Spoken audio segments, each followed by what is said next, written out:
Saktong nasira yung soda stream namin. Merong pa-coupon or $10 of Best Buy na binigay. Then, naka-on sale pa siya.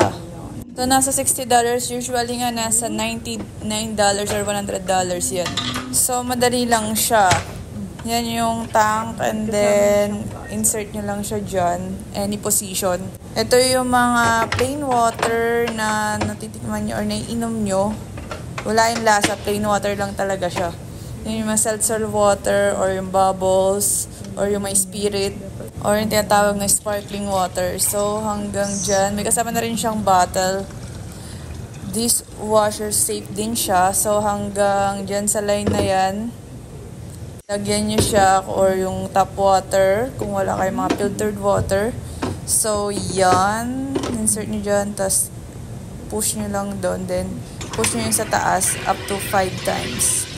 Or more based on the instruction hanggang sa ma-achieve nyo yung gusto nyong sparkling or yung bubbles.